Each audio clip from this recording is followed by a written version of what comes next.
안녕하세요.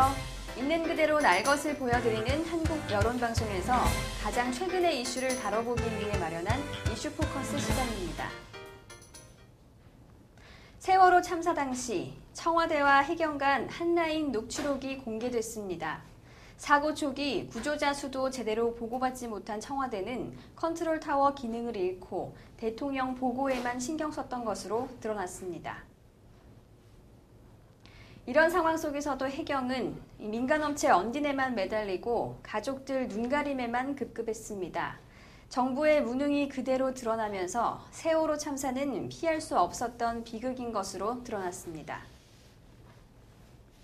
세월호 국정조사 특위가 여야 간 말싸움 끝에 파행을 겪으면서 유가족들이 분통을 터뜨렸습니다. 특위가 요청한 자료들이 제대로 제출되지 않아 국정조사 무용론까지 나오고 있습니다. 살인교사 혐의로 구속된 김영식 서울시 의원이 숨진 재력가 송모 씨에게 유리한 서울시 조례 개정을 시도한 것으로 확인됐습니다. 잠시 후 최유진 기자와 함께 자세한 소식 알아봅니다. 세월호 사고 초기부터 청와대는 현장 상황을 제대로 파악하지 못했던 것으로 드러났습니다.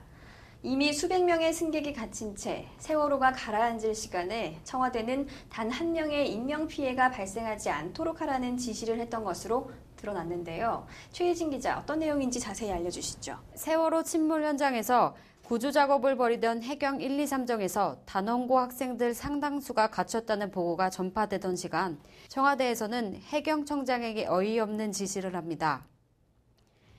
약 13분 뒤 이번엔 영상이 가능한 배가 언제 도착하느냐고 따져 묻습니다.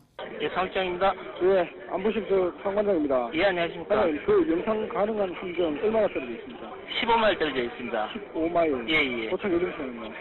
그래가지고 11시 반쯤 되겠네요. 11시 반쯤. 예, 예. 잠깐만요. 여보세요. 예, 예, 예. 아니, 아까 나하고 10분 전에 통화했더니 16마일 애들이 지금 무슨 콧소리 하고 있는 거예요, 자꾸. 15마일이라고 했지 않습니까, 지금? 현장에선 단원고 학생들을 포함해 300여 명의 죽음의 위기를 맞고 있었지만 해경에 대한 청와대 지시는 이런 상황을 전혀 모르는 듯했습니다. 결국 구조 작업에 대한 지시는 제대로 내리지도 못했고 청와대는 그 후로도 몇 시간 동안 대형 인명피해가 났다는 사실을 제대로 몰랐던 것으로 드러났습니다. 세월호 침몰 직후 청와대는 구조 작업을 하고 있냐고 물었고 해경은 지켜보고 있다고 대답했는데요. 최혜진 기자, 녹취록에 대해서 계속해서 전해주시죠. 네, 사고 당일 오전 9시 43분 청와대 관계자가 해경청 상황실에 구조 상황을 묻습니다. 구조 작업 하고 있나요? 구조가 아직 지금 구조 단계가 아니고요. 지금 지켜보고 있는 단계입니다. 예. 청와대 쪽에서 다시 묻습니다. 아까 저기 전화니까 상처는 구조 작업 중이라고 이야기하거든요. 아니, 현장 지금 지원하고 있습니다. 그러니까 지금 이제 선원들이 지금 아직 뛰어내리는 사람이 없기 때문에. 예. 네네. 그러나 당시 탑승자들은 배에서 기다리라는 안내 방송만 믿고 밖으로 빠져나오지 못한 상황이었습니다. 비슷한 시각 청와대 쪽은 세월호가 얼마나 기울었는지 묻습니다. 네, 배가 지금 어떤 상태인지. 예, 자연 40도 기울어진 상태입니다. 자연 40도. 예? 예? 예. 자연 40도요. 예. 변동사항 있으면 바로바로 좀 보고 좀 해주세요. 예. 하지만 이 시각 구조 작업을 하던 해경 1, 2, 3정은 배가 곧 침몰할 것 같다고 보고했습니다. 묻는 청와대나 답하는 해경이나 답답하기는 매 한 가지였습니다. 사고 직후 청와대 직원은 상황 파악을 위한 해경 직원과의 대화에서 대통령을 가리키는 VIP란 말을 여러 차례 입에 올립니다. 실종자 구조에 전력을 쏟아야 할 때 상황실 직원은 VIP 보고에만 급급한 것이 아니냐는 지적이 나오고 있죠. 네, 갑작스럽게 배가 기울어 안산 단원고 학생들이 공포에 질려있던 시간, 청와대는 해경과 첫 통화를 하며 현장 영상부터 찾습니다. 예, 사무장입니다. 예, 청와대인데요. 예, 안녕하십니까. 그 영상 가지고 있는 해경 도착했어요? 아직 도착 못했습니다. 얼마 남았어? 예, 지금 잠시만. 그 배가 빨리 가야 되는데. 예. 배가 완전히 뒤집어져 가라앉고 있을 때도 관심은 오직 대통령에게 보고를 하기 위한 영상뿐이었습니다. 청와대 직원이 말끝마다 VIP 보고를 거론하는 대목은 이외에도 여러 차례 등장합니다. 구조 순간이 다급한 순간에도 청와대 직원의 관심은 오직 대통령 보고에만 쏠려 있던 것은 아니냐는 지적입니다. 청와대와 해경 상황실의 통화 내용에 나타난 새로운 사실과 문제점을 함께 중간 점검해 보도록 하겠습니다. 청와대의 사고 당일 통화 내역을 들어보면 청와대가 컨트롤 타워가 아니라고 얘기했던 것들이 잘 믿겨지지 않는데요. 네, 4월 23일, 그러니까 사고 일주일째 되던 때죠. 계속 보시겠지만 그때까지 안전행정부와 해양수산부 해경의 온갖 실수가 이어지면서 구조 실패에 대한 비난이 쏟아져 나오고 있을 때입니다.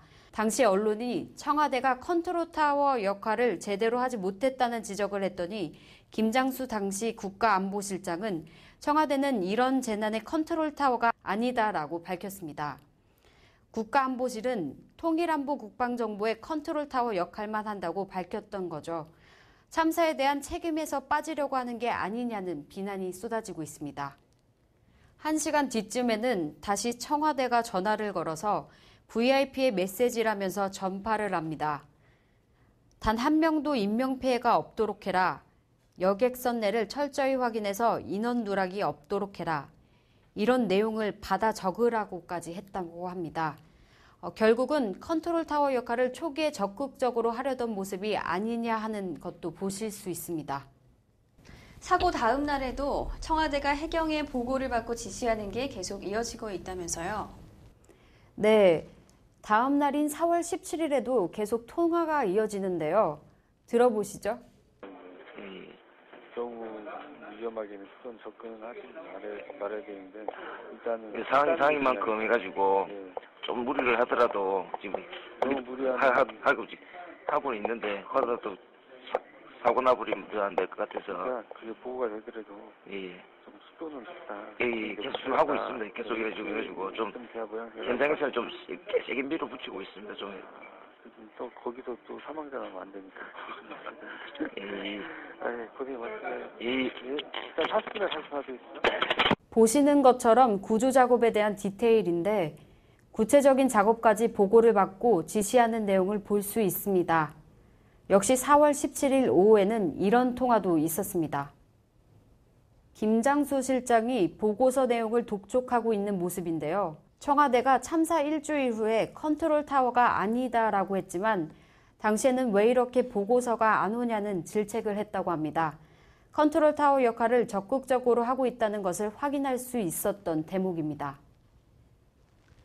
네, 그런데 과연 구조가 잘 이루어졌다면 청와대가 스스로 컨트롤 타워가 아니라고 부인하는 일이 있었을까요? 네, 통화 내용을 찬찬히 들어보시면 의심이 가는 대목이 있습니다. 사고 당일 10시 30분쯤에 민경욱 청와대 대변인이 기자실을 찾아와서 VIP의 지시 상황을 전합니다. 국가안보실장으로부터 보고를 받았고 그리고 철저하게 수색을 하고 구조에 만전을 가하라는 이야기를 했습니다. 그런데 그로부터 50분 전인 이런 통화 내용도 있었다고 합니다. 한번 들어보시겠습니다. 구조할 수 있다고. 예. 신몰 모닝 같은 거는 뭐 나와요? 예, 지금 안 나옵니다. 아직 안 나오고. 예. 이거는 350명으로 보면 되죠. 예, 알겠습니다. 예, 알겠습니다. 예. 이런 가운데 세월호 사고 진상 규명을 위해 꾸려진 국회 국정조사특위는 기관 보고를 진행한 지 이틀 만에 파행으로 치닫다가 저녁 늦게서야 가까스로 속게됐습니다. 세월호 사고 가족들은 사고 진상 규명을 목표로 꾸려진 특위마저 정쟁으로 삐걱거리자 분통을 터뜨리며 오열했다고 하는데요. 이 내용에 대해서도 전해주시죠. 청와대가 세월호 사고가 한창일 때도 계속 현장 영상을 요구한 사실을 집중 추궁하던 야당입니다. 내가 요청을 하는 게 아니다. VIP가 그걸 제일 좋아하고 그게 제일 중요하니까 그거부터 해라 라고 끊임없이 말합니다. 그러자 여당은 녹취록에 VIP가 그것을 좋아하고라는 발언이 어딨냐며 목소리를 높입니다. 녹취록을 가지고 대통령을 폄하하고 있는 이 상황에서 이 진행이 안 된다고 저는 보고 있습니다. 사과를 하기 전에는 같은 녹취록을 가졌는데 대통령은 그런 화면을 좋아하니까 그런 화면을 띄우라고 어디에 있습니까 그게? 고성의 오간 끝에 결국 회의는 중단됐습니다. 자, 조사 중지를 선언합니다. 다시 회의를 열기로 한 오후 2시. 여당 의원들은 회의장에 모습을 드러내지 않았습니다. 세월호 사고 가족들이 애원도 하고 여당 의원들을 찾아가 거세게 항의하기도 했습니다. 저녁 8시가 돼서야 국조특위회의는 가까스로 재개됐지만 세월호 사고 가족들의 마음은 새까맣게 타들어가기만 했습니다. 살인교사 혐의를 받고 있는 김영식 서울시 의원은 범행 직후 중국으로 도피한 팽모 씨의 부인을 직접 만났습니다. 팽 씨의 부인은 당시 김 의원이 내 선거운동을 도와야 하는데 팽 씨가 어디 갔냐며 태연하게 거짓말까지 했다고 하는데요. 최희진 기자 자세한 소식 전해주시죠. 구속된 팽모 씨가 지난 3월 끔찍한 살인을 저지르고 중국 선양으로 몸을 숨긴 지 3주 뒤 김영식 서울시 의원은 당시 팽 씨의 부인 A 씨를 서울 모처로 불렀습니다.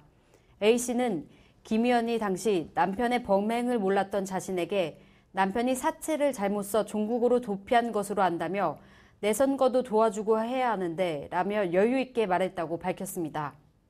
그러면서 지방선거가 끝나면 중국에 들어갈 일이 있는데 무슨 일이 있는 것인지 확인해 보겠다며 자신을 안심시켰다고 주장했습니다.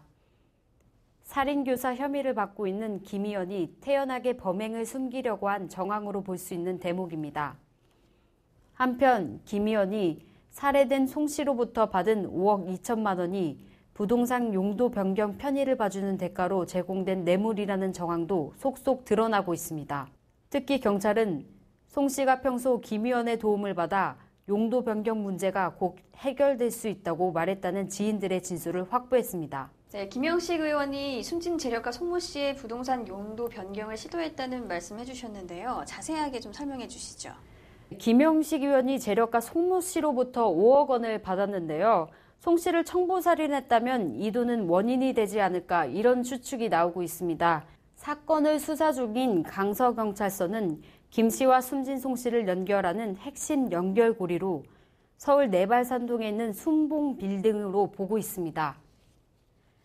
경찰은 송 씨가 피살되기 전 가장 큰 관심이 이 빌딩 일대의 용도 변경이었고 용도 변경을 위해 김 의원에게 5억 원으로 건네준 것으로 전해지고 있습니다. 순봉 빌딩은 송 씨가 가지고 있는 여러 빌딩 가운데 하나인데요. 이 지역 용도가 제3종 일반 주역으로 돼 있는데 상업지구로 용도 지역이 변경하면 용적률이 2배 이상 높일 수 있다고 합니다.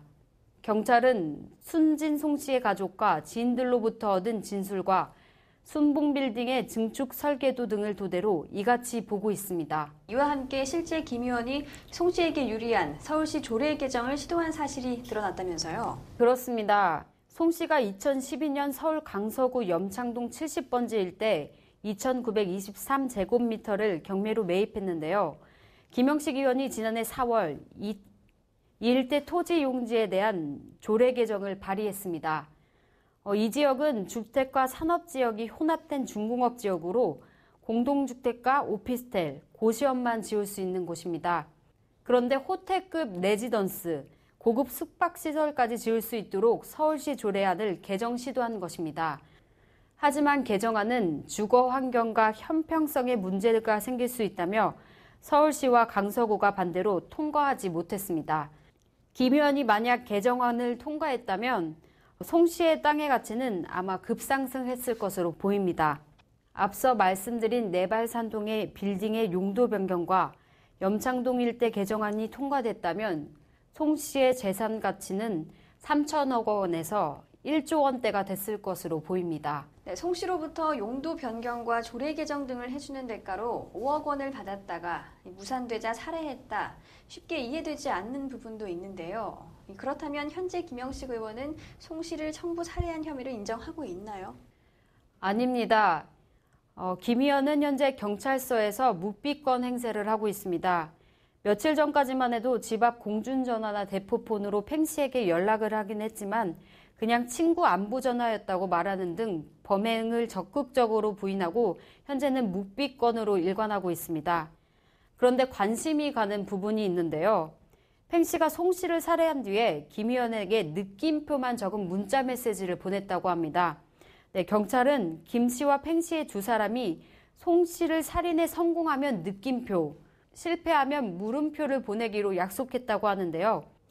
또 김 의원은 유치장에서 팽 씨에게 건넨 메모에는 친구야 아무 말도 하지 말라는 내용을 적어 묵비권을 권유한 정황도 드러나고 있습니다. 경찰 관계자와 여러 정황을 종합해보면 김 씨가 시의원이 된 이후에 2011년부터 숨진 송 씨로부터 각종 접대와 금품을 제공받고 용도 변경 등을 약속했다가 성사시키지 못해 선거 직전까지 몰렸고, 그러자 송 씨가 돈을 갚으라고 했고 선거에 못 나가겠다고 협박을 하자 팽 씨를 시켜 범행을 저지른 것이 아니냐, 이렇게 볼 수 있습니다. 네, 송 씨는 강서구 일대 빌딩들을 많이 가지고 있었다고 알려져 있습니다. 이 일대가 용도 변경만 되면 재산을 크게 불릴 수 있다고 하는데요. 하지만 이 김 의원의 노력에도 용도 변경은 실패했고 당연히 송모 씨와 김 시의원 갈등이 폭발할 수밖에 없었겠죠. 네, 그렇습니다. 제가 재력가 송 씨의 S빌딩 주위의 등기부들을 살펴봤는데요. 웨딩홀이 옆에 있고 주차장, 부동산 4채 이상이 송 씨의 것으로 확인됐습니다. 네, 다들 모여있네요. 네, 그렇습니다. 미음자 형태로 모여있는 것을 확인하실 수 있습니다. 송 씨가 이런 주변의 부동산을 합쳐서 증축 내지는 용도 변경을 통해서 이익을 확보해 보려는 사업을 고려했다고 볼 수 있습니다. 네, 그렇군요. 지금 보니까 이 마곡지구 주변인 것 같은데요. 마곡 프리미엄이 있을 수 있죠. 네, 발산역 지하철의 5호선의 한 정거장 옆입니다. 바로 붙어 있는데요. 일부 지역은 마곡지구에 포함도 돼 있었습니다. 네, 이 지역 시세는 대략 얼마쯤 되나요? 네, 지금 상업 시세로 봤을 때는 시세가 다 다릅니다.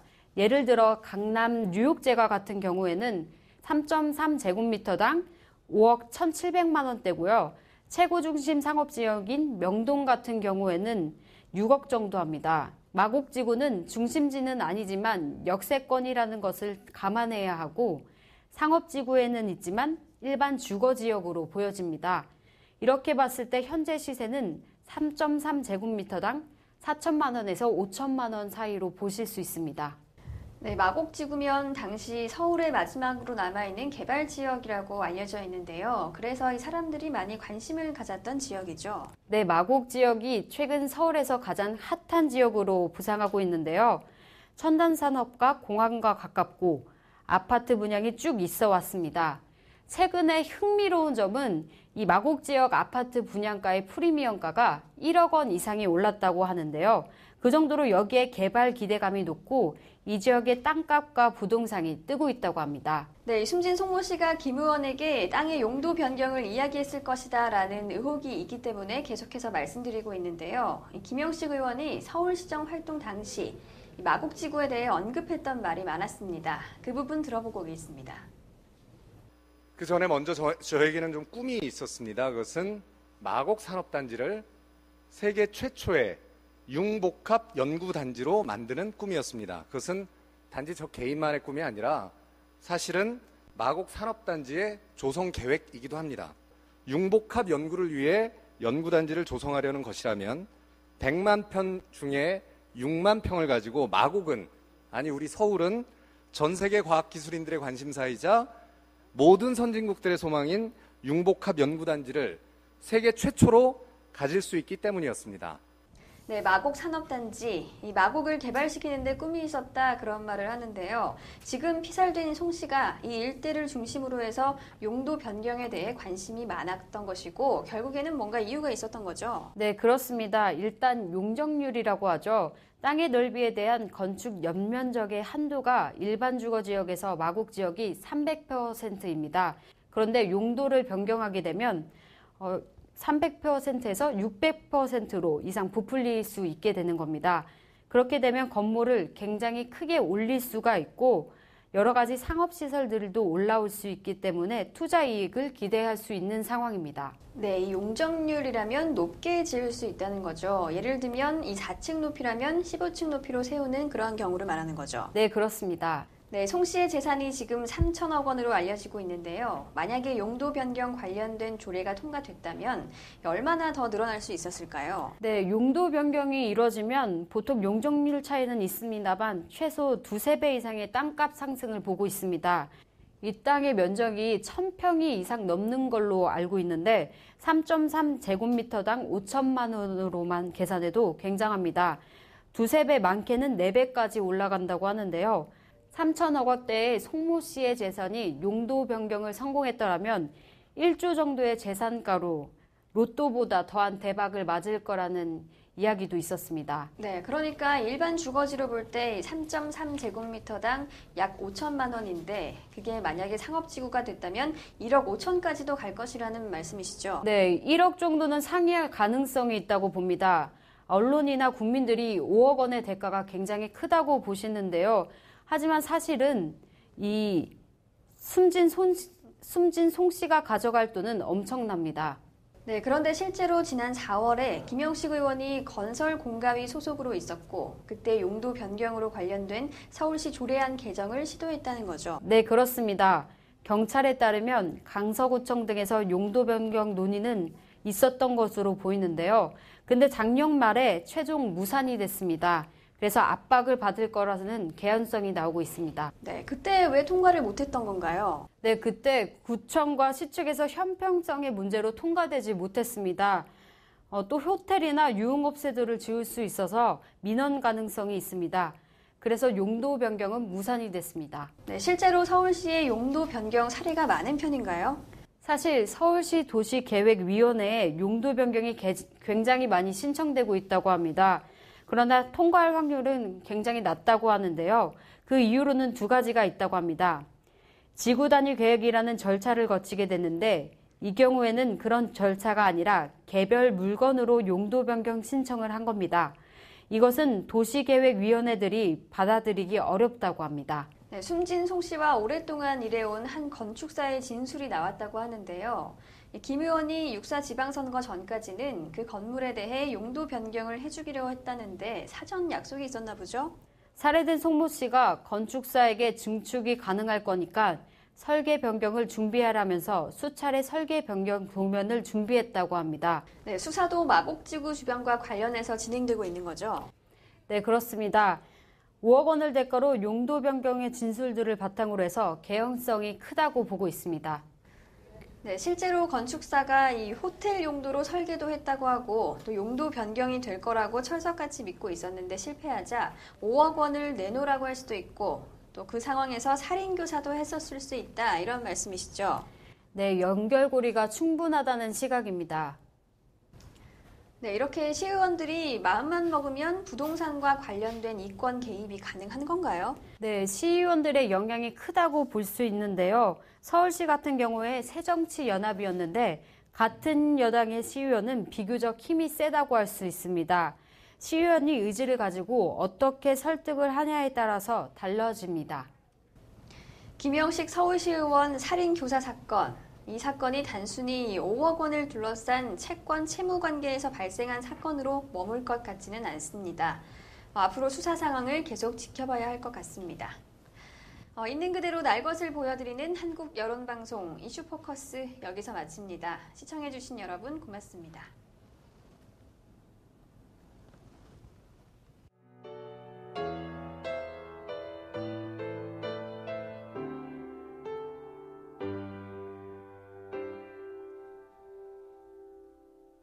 보일 듯 말 듯 가물거리는 안개 속에 쌓인 결 잡힐 듯 말 듯 멀어져 가는 무지개와 같은 길 그 어디에서 날 기다리는지 둘러보아도 찾을 수 없네 그